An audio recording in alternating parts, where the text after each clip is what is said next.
Hello. What are you doing this evening? Going for a jog? Watching some TV? Drinking 7 glasses of wine? What you do in the evening has a great influence on your mental health. And that's because when you work, you consume energy and resources, and you need to replenish those resources in the evening to be ready for the next day. And this is referred to as recovery. Now, physical activity or exercise and a good night's sleep are two things that are essential for recovery. But what I want to focus on here today are the activities you engage in, and more specifically, how you feel when you engage in those activities. So there's two important questions that you should be asking yourself. And the first is, am I mentally detaching from my work? So this notion of psychological detachment means actually disconnecting mentally from your work. So it's not just about not working, but it's also about not thinking about working. And in particular, research shows that, of course, if you are worrying about work, or you are thinking over negative things that happened in work, or complaining to your partner about work, those things, those more negative ruminations, are particularly bad in terms of getting you to disconnect from the work. If you're a workaholic, it's also going to be particularly difficult to detach. And actually, research shows that doing physical activity is often one of the best forms of recovery. So whatever you're doing tonight, get creative about mentally disconnecting. It's a bit more challenging now because our home and our work are all entangled. And of course, Married at First Sight has now finished. But try and find a way to mentally disconnect. Now, I realise that advice is not rocket science. But are you doing it? The second question you can ask yourself when you are doing things in the evening is, am I learning something new or mastering a skill?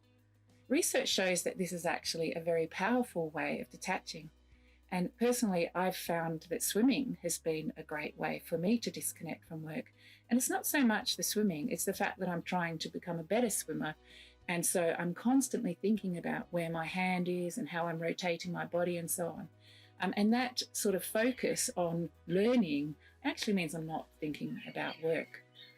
Of course, swimming's a little bit more difficult at the moment with lock-in. So I've resorted to learning how to make necklaces, such as the one I'm wearing now. It doesn't really matter what you do, but is there something that you can do that will help you to have that sense of achievement and learning, and not something in your work domain? It needs to be something that's different and outside of your work. Now, this recommendation to recover from your work might sound pretty straightforward, but there is a really important paradox here, and that is that the people that most need to recover, and that's the people who have highly demanding work, so a lot of time pressure or conflict or emotional demands. Actually, research shows that these people with these demands are actually the least likely to properly recover from their work and properly detach. And it sort of makes sense, right? Because if you've got a lot of work to do and pressure on your time, you're probably going to be more likely to keep working until late at night to do it. But the fact is that that's really setting up a chain for exhaustion and burnout in the long term. So if you're in that category, make recovery a priority for you. Otherwise, you're on that slippery slope towards burnout and exhaustion. So make tonight a start if you're not currently one of those people who's good at recovery. Get off your laptop, get off your phone, learn some tango online, make a necklace, or watch a cool movie. Do something to recharge your batteries so that you can work effectively tomorrow.